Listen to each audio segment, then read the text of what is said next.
ચૈત્ર માસની નવરાત્રિમાં રોજ સવારે અને સાંજે સંધ્યા સમયે સાંભળો દેવી કવચનો પાઠ.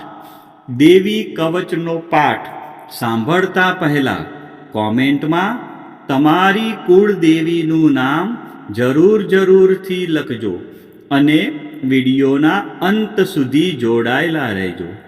હવે આપણે દેવી કવચનો પાઠ શરૂ કરીશું. ઓમ ચંડિકા દેવીને નમસ્કાર. માર્કંડેયજીએ કહ્યું, હે પિતામહ, જે આ સંસારમાં પરમ ગોપનીય અને મનુષ્યનું બધી રીતે રક્ષણ કરનારું છે, અને જેને તમે અત્યાર સુધી બીજા કોઈ સામે પ્રગટ ન કર્યું હોય એવું કોઈ સાધન મને કહી બતાવો. બ્રહ્માજી બોલ્યા, હે બ્રાહ્મણ, એવું સાધન તો એકમાત્ર દેવીનું કવચ જ છે, જે ગોપનીય કરતાં પણ પરમ ગોપનીય, પવિત્ર તથા બધા પ્રાણીઓ ઉપર ઉપકાર કરનારું છે. હે મહામુનિ, તે તમે ધ્યાનથી સાંભળો. દેવીની 9 મૂર્તિઓ છે. તેમને નવદુર્ગા કહે છે. તેમના અલગ અલગ નામો બતાવવામાં આવે છે. પહેલું નામ શૈલપુત્રી છે, બીજું નામ બ્રહ્મચારિણી છે, ત્રીજું ચંદ્રઘંટાના નામે પ્રસિદ્ધ છે, ચોથી મૂર્તિને કુષ્માંડા કહે છે, પાંચમી દુર્ગાનું નામ સ્કંદમાતા છે, છઠ્ઠી દુર્ગાનું નામ કાત્યાયની છે, સાતમું સ્વરૂપ કાલરાત્રિ, આઠમું સ્વરૂપ મહાગૌરી અને નવમી દુર્ગા એટલે સિદ્ધિદાત્રી. આ બધા નામ વેદ ભગવાન દ્વારા કહેવાયા છે. જ્યારે કોઈ મનુષ્ય અગ્નિથી સળગી રહ્યો હોય, યુદ્ધભૂમિમાં શત્રુઓથી ઘેરાઈ ગયો હોય, કોઈ સંકટમાં ફસાઈ ગયો હોય તેનું, તથા કોઈ ભયથી ડરી ગયો હોય, અને જો તેણે મા દુર્ગાનું શરણ લીધું હોય તો તેનું ક્યારેય કોઈ અમંગળ થતું નથી. યુદ્ધના સમયે મુશ્કેલી હોવા છતાં પણ તેને કોઈ વિપત્તિ ઉદ્ભવતી નથી. તેને શોક, દુઃખ અને ભય પ્રાપ્ત થતા નથી. જેમણે દેવીનું ભક્તિપૂર્વક સ્મરણ કર્યું છે તેમનો અભ્યુદય નક્કી છે. હે દેવી, જેઓ તમારું ચિંતન કરે છે તેમનું તમે ચોક્કસ કલ્યાણ કરો છો, તેમનું તમે ચોક્કસ રક્ષણ કરો છો. ચામુંડા દેવી પ્રેત ઉપર આરૂઢ થયેલા હોય છે, અને વારાહી દેવી પાડા પર સવારી કરે છે. ઐન્દ્રી દેવીનું વાહન ઐરાવત હાથી છે. વૈષ્ણવી દેવી ગરુડ પર આવે છે, અને માહેશ્વરી દેવી આખલા પર આરૂઢ થયેલા છે. કૌમારી દેવીનું વાહન મોર છે. વિષ્ણુ પ્રિય લક્ષ્મી દેવી કમળ પર વિરાજમાન છે, અને તેમના હાથમાં લાલ કમળ છે. આખલા પર આરૂઢ થયેલ દેવી ઈશ્વરીએ શ્વેત વસ્ત્ર ધારણ કરી રાખ્યા છે. બ્રાહ્મી દેવી હંસ પર બેઠેલા છે, અને બધા જ આભૂષણો ધારણ કર્યા છે. આ બધી દેવીઓ માતાઓ યોગ શક્તિઓથી સંપન્ન છે, જેઓ અનેકવિધ આભૂષણો પહેરવાથી શોભે છે. તેમણે અનેક રત્નો ધારણ કર્યા છે, ક્રોધથી ભરેલી છે, અને ભક્તોનું રક્ષણ કરવા રથમાં બેઠેલી છે. આ દેવીઓના હાથમાં શંખ, ચક્ર, ગદા, શક્તિ, હળ, મૂસળ, ખેટક, તોમર, કુહાડી, દોરડું, કુંત, ત્રિશૂળ અને ઉત્તમ પ્રકારના ધનુષ્ય ધારણ કરેલા છે. દૈત્યોના શરીરનો નાશ કરવો અને ભક્તોને અભયદાન આપવું, દેવતાઓનું હિત કરવું એ તેમના શસ્ત્ર ધારણનો ઉદ્દેશ છે. મહારૌદ્ર રૂપ, અત્યંત ઘોર પરાક્રમી, મહાબલી અને મહા ઉત્સાહયુક્ત હે દેવી, તમે મહાન ભયનો નાશ કરનારા છો. તમને મારા નમસ્કાર છે. તમારી સામે જોવું પણ મુશ્કેલ છે.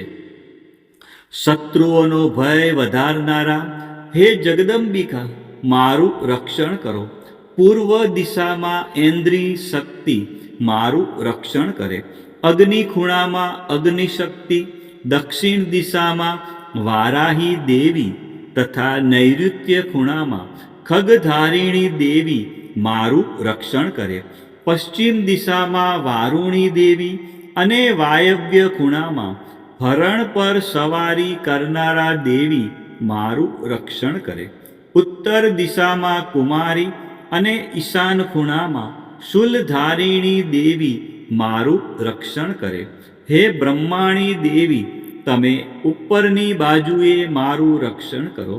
હે વૈષ્ણવી દેવી, તમે નીચેની બાજુએ મારું રક્ષણ કરો. આ જ પ્રમાણે શબ જેનું વાહન છે તે ચામુંડા દેવી દસે દિશાઓમાં મારું રક્ષણ કરો.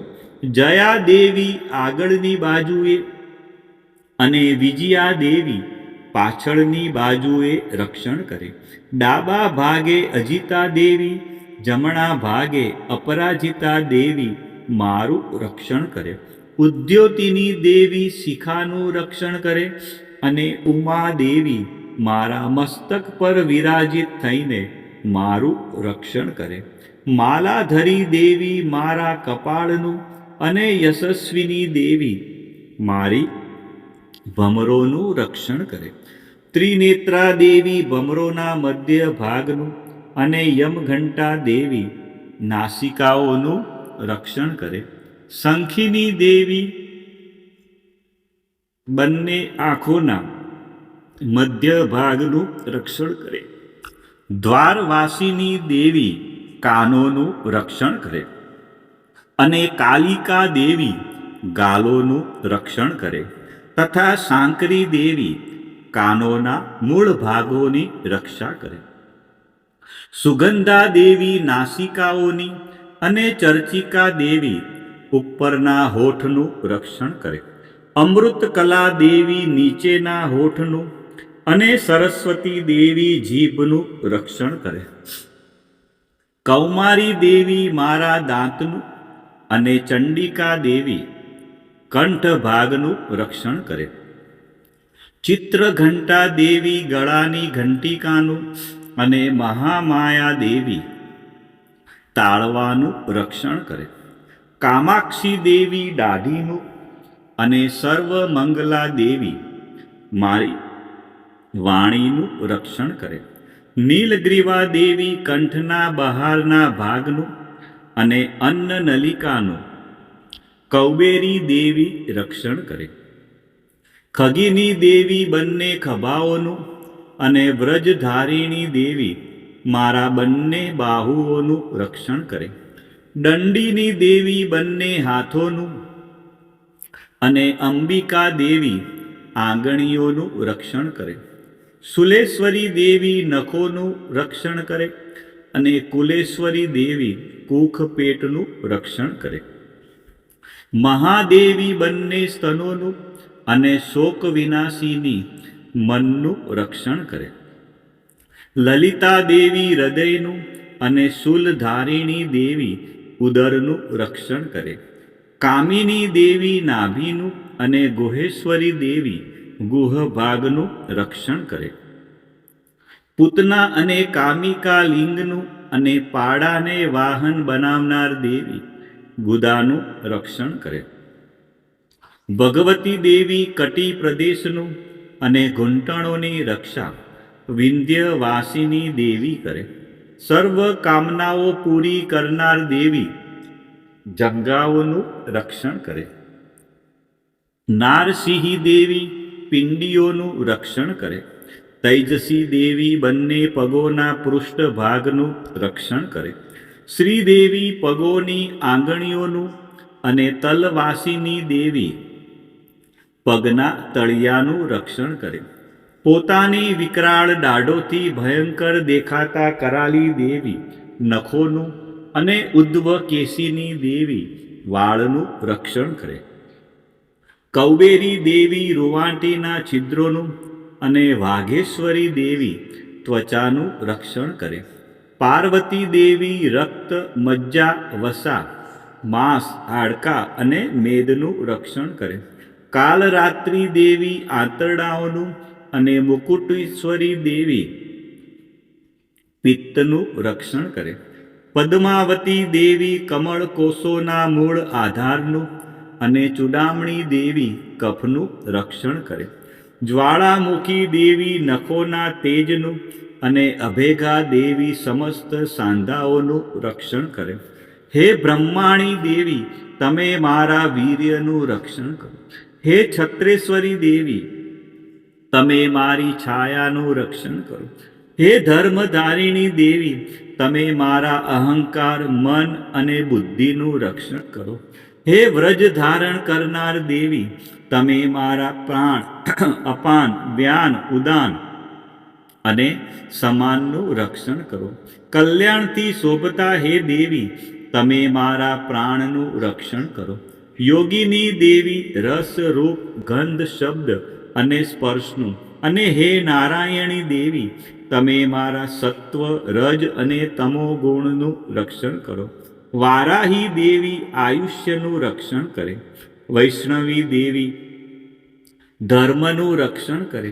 તથા ચક્ર ધારણ કરનાર દેવી યશ અને કીર્તિ, લક્ષ્મી અને ધનનું તેમજ વિદ્યાનું રક્ષણ કરે. હે ઇન્દ્રાણી દેવી, તમે ગોત્રનું રક્ષણ કરો. હે ભૈરવી દેવી, તમે મારી પત્નીનું રક્ષણ કરો. હે ચંડિકા દેવી, તમે મારા પશુઓનું રક્ષણ કરો. હે મહાલક્ષ્મી દેવી, તમે મારા પુત્રોનું રક્ષણ કરો. હે સુપતા દેવી, મારા પથનું, અને ક્ષેમકરી દેવી, મારા માર્ગનું રક્ષણ કરે. હે મહાલક્ષ્મી દેવી, રાજદ્વારી કાર્યોમાં મારું રક્ષણ કરો. તથા સર્વ બાજુએ રહેલા વિજયા દેવી, ચારે બાજુ રહીને મારું રક્ષણ કરો. હે દેવી, જે સ્થાન દેવી કવચમાં કહેવાયું નથી અને તેથી રક્ષણ વિનાનું છે, તે બધા સ્થાનો તમારા વડે સુરક્ષિત થાય, કારણ કે તમે વિજયશાલિની અને પાપનાશી છો. મનુષ્ય પોતાના શરીરનું ભલું ઈચ્છતો હોય તો તેણે દેવી કવચનો પાઠ કર્યા વિના એક ડગલું પણ ભરવું નહીં.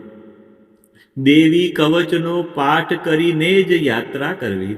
દેવી કવચના પાઠથી બધી બાજુથી સુરક્ષિત થયેલો મનુષ્ય જ્યાં જ્યાં જાય છે ત્યાં ત્યાં તેને ધન લાભ થાય છે તથા સઘળી કામનાઓ પર વિજય પ્રાપ્ત થાય છે. તે જે અભિષ્ટ વસ્તુનું ચિંતન કરે છે તેને તે અચૂકપણે પ્રાપ્ત કરી લે છે. તે મનુષ્ય આ પૃથ્વી ઉપર અતુલ ઐશ્વર્યને પામે છે. દેવી કવચથી રક્ષાયેલો મનુષ્ય નિર્ભય થઈ જાય છે. યુદ્ધમાં તેમનો પરાજય થતો નથી તથા તે ત્રણેય લોકમાં પૂજનીય બને છે. આ દેવી કવચ દેવતાઓને પણ દુર્લભ છે. જે આ દેવી કવચનો દરરોજ 3 સંધ્યાએ શ્રદ્ધાપૂર્વક પાઠ કરે છે તેની દૈવી કલા પ્રાપ્ત થાય છે તથા તે ત્રણેય લોકમાં પરાજિત થતો નથી. એટલું જ નહીં, તે અપમૃત્યુથી રહિત થઈને 100 કરતાં પણ વધુ વર્ષ જીવે છે. દેવી કવચ ધારણ કરનારા મનુષ્યની રાજા તરફથી સન્માન અને વૃદ્ધિ થાય છે. આ દેવી કવચ મનુષ્યના તેજની વૃદ્ધિ કરનારું અને ઉત્તમ છે. આ દેવી કવચનો પાઠ કરનારો મનુષ્ય પોતાની કીર્તિથી શોભા પામીને પૃથ્વી ઉપર પોતાના સુયશ સાથે સાથે વૃદ્ધિ પામે છે. જે પહેલા દેવી કવચ કરીને સપ્તસતી ચંડી પાઠ કરે છે તેની જ્યાં સુધી વન પર્વત હોય ત્યાં સુધી તે આનંદથી યુક્ત આ પૃથ્વી ઉપર રહે છે. તેના પુત્રો, પૌત્રો, સંતાન પરંપરા બનેલી રહે છે. પછી દેહાંત થતાં તે મનુષ્ય મહામાયાની કૃપાથી નિત્ય પરમપદને પામે છે. જે દેવતાઓને પણ દુર્લભ છે. તે સુંદર દિવ્ય રૂપ ધારણ કરે છે અને કલ્યાણ શિવની સાથે આનંદનો ભાગી બને છે. માં ભગવતીની આરાધનામાં દેવી કવચનું વિશેષ મહત્વ છે. દેવી કવચ એટલે રક્ષણ કરનારું કવચ. આ પાઠ દ્વારા માં દુર્ગાના વિવિધ સ્વરૂપો આપણા શરીરના દરેક અંગ અને જીવનના દરેક ડગલાનું રક્ષણ કરે છે. ઋષિ માર્કંડેયજીએ દ્વારા વર્ણવેલ આ દેવી કવચનો જો ચૈત્ર માસની નવરાત્રિમાં નિત્ય પાઠ કરવામાં આવે તો મનુષ્ય નિર્ભય બને છે અને તેના જીવનમાં સુખ શાંતિનો ઉદય થાય છે. આજના આ વિડીયોમાં આપણે સંપૂર્ણ દેવી કવચનો પાઠ સાંભળ્યો. તમે વિડીયોના અંત સુધી જોડાયેલા રહ્યા અને માં અંબાના આ પરમ કલ્યાણકારી સ્ત્રોતનો લાભ લીધો. બોલો શ્રી અંબે માત કી જય, ચામુંડા માત કી જય, ખોડિયાર માત કી જય, ઉમિયા માત કી જય, મહાકાળી માત કી જય, બહુચર માત કી જય, 64 જોગણી માત કી જય, વારાહી માત કી જય. આજ પ્રમાણે અત્યારે ચૈત્ર માસની નવરાત્રિમાં રોજ સવારે અને સાંજે સંધ્યા સમયે આ દેવી કવચનો પાઠ અવશ્ય સાંભળવો.